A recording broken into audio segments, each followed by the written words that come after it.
Amiche mie, buongiorno, bentornate, amanti del bello. Oggi ci catapultiamo nuovamente in un decennio magico, gli anni 50. Venite con me, come back!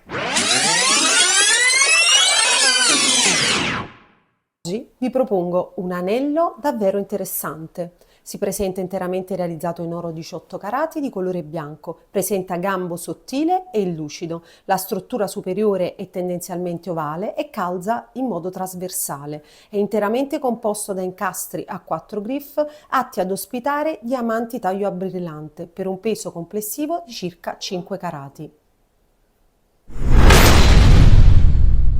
La guerra è finita e al termine della seconda guerra mondiale è stato così naturale assistere alla rinascita della femminilità e soprattutto alla voglia di voler osare e autodeterminarsi, grazie anche a look colorati e sgargianti. Segno caratterizzato dal divertimento, dall'emancipazione e soprattutto all'insegna del manifesto delle pin-up.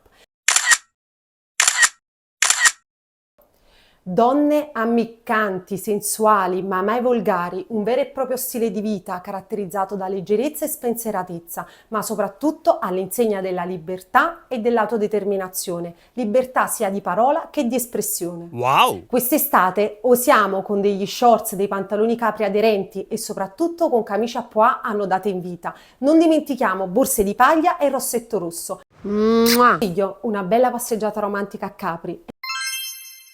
E perché no, anche un aperitivo, e come ci insegna la nostra amica Marilyn, i diamanti sono i migliori amici delle donne.